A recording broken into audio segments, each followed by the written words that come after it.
ክቡር ጠቅላይ ሚኒስትር ዶክተር አብይ አህመድ፣ ክቡራትና ክቡራን እንኳን ለዚህ መድረክ በሰላም ተገናኘን ለማለት እወዳለሁ። እንግዲህ በዲጂታል ኢትዮጵያ 2025 እና አሁን ልንጀምረው ባሰብነው በዲጂታል ኢትዮጵያ 2030 ሁላችሁም እንደምታውቁት ዲጂታሊ ኮኔክትድ እየሆንን በተለይም ሁሉም ነገር እጃችን ላይና ስልካችን ላይ ያለቀ ያለበት ዘመን ነው። በዚህ ዘመን የሳይበር ደህንነት ምን ላይ ነው ያለው፣ ምንስ ይጠበቅብናል የሚለውን በወፍ በረር አስቃኛቸዋለሁ። እንግዲህ ሁላችንም እንደምናውቀው የሳይበር ደህንነት ጉዳይ የትሬት ላንድስኬፑ በጣም ሪስኪ የሆነ አንኤቨር ኢንክሪዚንግ ሪስክ እየተባለ ያለበት ዘመን ነው። ይሄ ማለት የሳይበር ደህንነት ጉዳይን ለነገ ብለን የምንተወው ጉዳይ ወይም ዲጂታላይዜሽንን ካመጣን በኋላ ኦን ዘ ቶፕ የምናመጣው አይደለም ማለት ነው። ሶ በዚህ ረገድ ሳይበር ደህንነት በተለይ የክሪቲካል ናሽናል ኢንፍራስትራክቸር ቁልፍ ተቋማቶቻችን ምን ላይ ነው ያሉት፣ እንዴት ነው ሴፍ ጋርድ የምናደርጋቸው የሚለውን ጉዳይ በንቃት ማየትን ይጠይቃል ማለት ነው። በሁለተኛነት ኢኖቬሽን፣ ስታርታፕ፣ ዲጂታይዜሽን እያደገ እንደመምጣቱ ሴኪዩር መሆን አለበት የሚለውን አውድ የሚያስቃኘን ነው ማለት ነው። ይሄ እንግዲህ ኢኮሲስተሙ እያደገ ሲመጣ ዲጂታይዜሽን እየሰፋ ሲሄድ በእያንዳንዱ ኢኖቬሽን ውስጥ ራስን መቻል ሀገርን ማሳደግ እንዳለ ሁሉ ደህንነቱን መጠበቅ ደግሞ ትልቅ ፒላር ሆኖ ሊዳሰስ ይገባል ማለት ነው። በሶስተኛነት ይሄን ሁሉ ነገር ስናደርግ ዲጂታሊ ኦንላይን ስንወጣ ዜጎቻችን፣ ተቋማቶቻችንና አጠቃላይ ዲጂታል ኢኮኖሚው ደህንነቱ የተጠበቀ እንዲሆን መስራትና ዲጂታል ትረስትን መፍጠርን ይጠይቃል ማለት ነው። ሶ ዲጂታል ኢትዮጵያ 2025 ላይ በቴክኖሎጂው ረገድ ያገኘነው ስኬት እንዳለ ሆኖ በሳይበር ደህንነት ምን ጉዳዮችን አሳክተናል ብለን ለማየት ያክል የሳይበር ደህንነት በዲጂታል ኢትዮጵያ 2025 አስቻይ ሚና ይዞ ስትራቴጂክ ፒላር ሆኖ ተቀርጾ እንደነበር ሁላችንም እናስታውሳለን። ይህ እንግዲህ አስቻይ ሚናን ይዞ ሲሰራ ምን ጉዳዮችን ዳሰናል፣ ምን ነገሮችን አሳክተናል የሚለውን ስናይ በሳይበር ደህንነት ዘርፍ በተለይ ቁልፍ የምንለውን ፋውንዴሽናል የኢንፍራስትራክቸር ጉዳይ ባለፈው የስትራቴጂክ ዘመን አሳክተናል ማለት ነው። ሁላችሁም እንደምታውቁት የፐብሊክ ኢንፍራስትራክቸር የምንለውን መሰረተ ልማት ባለፈው የዲጂታል ዘመን አዛክተን ወደ ስራ አስገብተናል። በዚህም ለኤሌክትሮኒክ ፓስፖርት አገልግሎት ተግባር ላይ ያውለናል። ለፋይዳ ሲስተምና በቅርቡ አስመርቀን ወደ ስራ ላስገባ ነው ኤሌክትሮኒክ ደረሰኝ ስርዓትም የራሳችንን ዲጂታሊ ሳይን ያደረግነው ሰርቲፊኬት እየተጠቀምን ዲጂታል ትረስትን በሴክተሩ ጀምረናል ማለት ነው። ሌላው እንግዲህ ቅድም ሲገለጽ እንደነበረው የራሳችን የሆነ ሶቨሪን ክላውድ ሊኖረን ይገባል በሚለው ሴክተርም ከሌሎች ቁልፍ ተቋማት ጋር በጋራ በመሆን የራሳችን የሆነ ለሳይበር ደህንነቱ ተደራሽ ሊያደርግበት የሚችለው የክላውድ መሰረተ ልማትም ገንብተን ለአንዳንድ ክሪቲካል ተቋማት የዲዛስተር ሪከቨሪ ሳይት ሆኖ የሚያገለግል የክላውድ መሰረተ ልማትም ሰርተናል ማለት ነው። እንግዲህ የዲጂታል ኮኔክቲቪቲያችን በጨመረ ቁጥር የሳይበር ክራይም እና የፍራውድ ጉዳይ ደግሞ በጣም እያደገ የመጣበት ዘመን ነው። ለዚህ ለሎ ኢንፎርስመንት ተቋማት በተለይ ለፖሊስ እና ለሌሎች መረጃ ለሚፈልጉ አካላት ይሄንን በቴክኖሎጂ የሚደርስ ጥቃትን ወይም ወንጀልን ከመከላከል አንጻር የራሳችን የሆነ ዲጂታል ፎረንሲክ ላብ አስመርቀን በዚሁ የስትራቴጂ ዘመን ወደ ስራ አስገብተናል ማለት ነው። ክሪቲካል ኢንፍራስትራክቸርን መጠበቅ ስንል 24/7 የሳይበር አውዱን መጠበቅን ይጠይቃል ማለት ነው። ይሄ እንግዲህ በዋናነት የኢትዮ ሰርት የምንለው የሳይበር ክስተቶች አደጋ ሲደርሱ ምላሽ የምንሰጥበት ማዕከልንም የማስፋፊያ ስራ ያከናወን ነው ባሳለፍነው የስትራቴጂ ዘመን መሆኑን ለማንሳት ነው። በተጨማሪም ቴክኖሎጂዎችን፣ ኢንፍራስትራክቸሮች፣ መሰረተ ልማት ካስፋፋን በኋላ በተለይ የሳይበር ደህንነት ፖሊሲዎች፣ አዋጆች እንዲሁም ጋይድላይንስ ማውጣትና መተግበርን ይጠይቅ ነበር። ሌላው እነኚህን ቴክኖሎጂ መታጠቅ አሰራር ስርዓቱን ማዘመን በራሱ ሳይበር ደህንነትን አያረጋግጥም። ሶ በሶስተኛነት በዋና ፒላር አድርገን የሰራ ነው ሰው ላይ ነው። ሶ የሂውመን ካፓሲቲ ዴቨሎፕመንቱን ስናይ በሁለት መልኩ ሰርተናል ማለት ነው። አንደኛው በሬጉላር የሳይበር ደህንነት ፕሮግራሞች ከአዲስ አበባ ዩኒቨርሲቲ ጋር እዚህም አዳራሽ ውስጥ የምትገኙ የመጀመሪያውን ባች 40 ግራጁዌትስ በማስተርስ እና በፒኤችዲ አስመርቀናል ማለት ነው።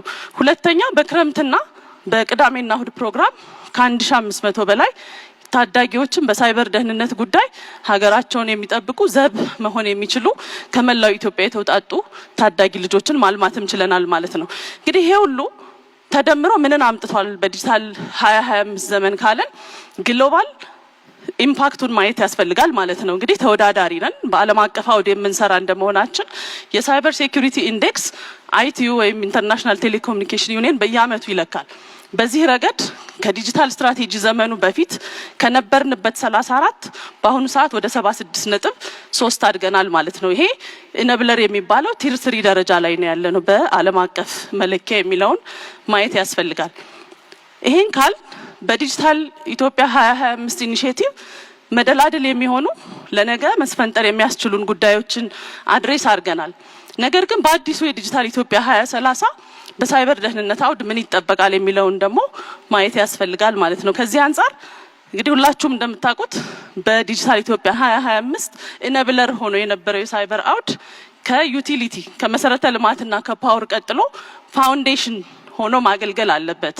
ሳይበር ሴኩሪቲ በስራዎችን ከሰራን በኋላ የሚመጣ ሳይሆን ከዲዛይን ጀምሮ ልናስበው የሚገባ ጉዳይ ነው በሚል ፋውንዴሽን ሆኖ እንደ አንድ አውድ ቀርቧል ማለት ነው። ስለዚህ ስትራቴጂክ ፕራዮሪቲ ተሰጥቶታል በዲጂታል ኢትዮጵያ 2030 ዝግጅቱ ላይ ማለት ነው። በዚህ ረገድ 47 አካባቢ የሚሆኑ ስትራቴጂክ ኢኒሼቲቭስን ተቀርጾ ወደ ስራ ተገብቷል።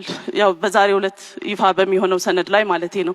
በዚህ ረገድ 5 ሜጀር ኢኒሼቲቮች በዲጂታል 2030ን ስናሳካ ምን ላይ እንደርሳለን የሚለውን ለማየት ያክል የመጀመሪያው አይበገሬ የሆነ ቁልፍ መሰረተ ልማቶች ሁላችሁም እንደምታውቁት የዲጂታል የመንግስት አገልግሎት፣ የትምህርት ስርዓት፣ ግብርና፣ ጤና ሁሉም ሴክተር የሚጠቀመው መሰረተ ልማት ደህንነቱ የተጠበቀና በቁልፍ ተቋማት ላይ የሚቃጡ ጥቃቶችን የሚበግር ሊሆን ይገባል በሚል አንድ ፒላር አድርገን ይዘናል ማለት ነው።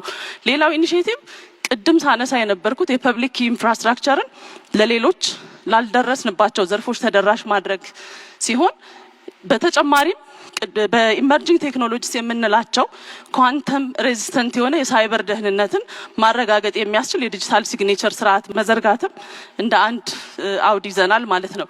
በተጨማሪ ሴክተሮች እዚህ ያለን የግል ሴክተር፣ ፋይናንስ፣ ዩቲሊቲ ሁሉም የትምህርት ተቋማት በየሴክተራቸው ስለ ሳይበር ሴኩሪቲ ዝግጅት የሚያደርጉበትና ተደራሽ የምናደርግበት የስትራቴጂ ዘመን እንደሆነም ታሳቢ ማድረግ ያስፈልጋል።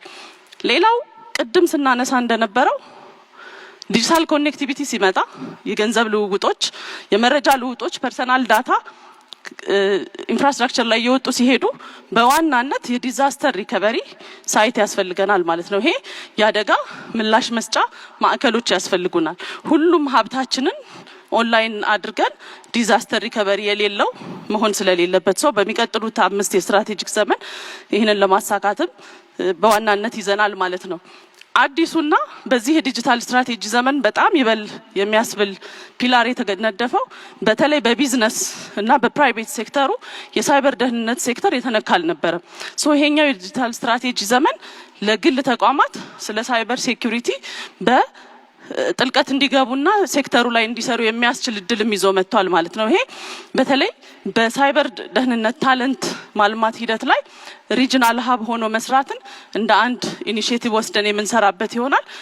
እንግዲህ በዲጂታል 2030 እነኚህን ነገሮች አሳክተን ኢን ኮላቦሬሽን ከሌሎች ተቋማት ጋር ስንሰራ ምንድነው የምናገኘው ካልን ዜጎች ሳይሰጉ ዲጂታሊ ኮኔክት ሆነው አገልግሎት ማግኘት የሚችሉበት የዲጂታል ትረስት ይፈጠራል።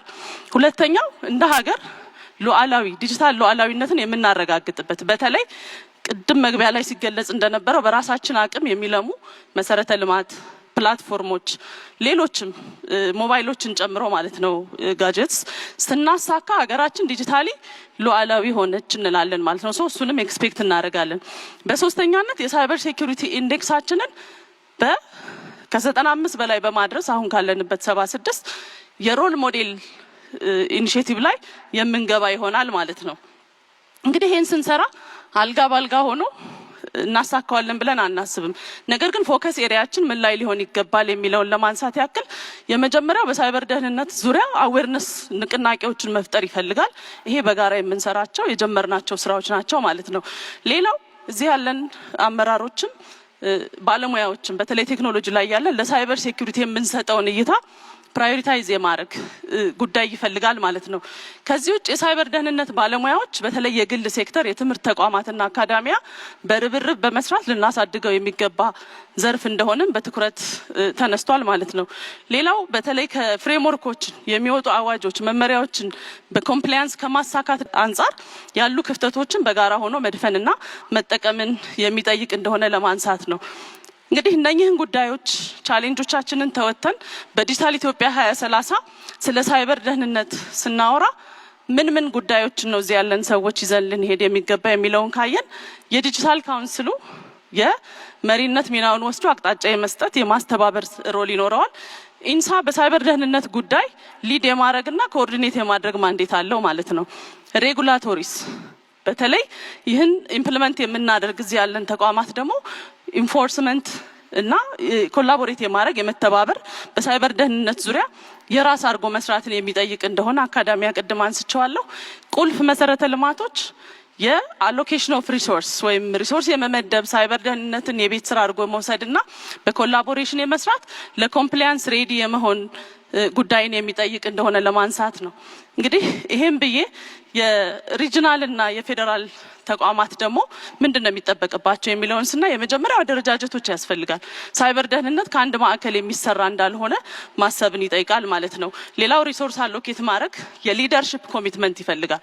በሲ ለብል ያሉ አመራሮች ሳይበር ደህንነትን አብረው ከእያንዳንዱ የዕለት ተዕለት ስራቸው አስተናስለው ማየት መምራትን ይጠይቃል ማለት ነው። ሌላው ኮላቦሬሽን ቅድም ስላነሳሁት በዛው የሚታይ ይሆናል። ኮሚኒቲ አዌርነስ ላይ ለሌሎች ንቃተ ህሊና በምንሰጥበት አግባብ በጋራ ሆነን ከሰራን ሁሌ እንደምንለው የሳይበር ደህንነት የጋራ ኃላፊነት ነው። ስለዚህ በጋራ ተባብረን ዲጂታል ኢትዮጵያ 2030 ላይ ዲጂታል ትረስትን ፈጥረን የሚሳካበት ዘመን እንዲሆን በዚሁ እጠይቃለሁ። አመሰግናለሁ።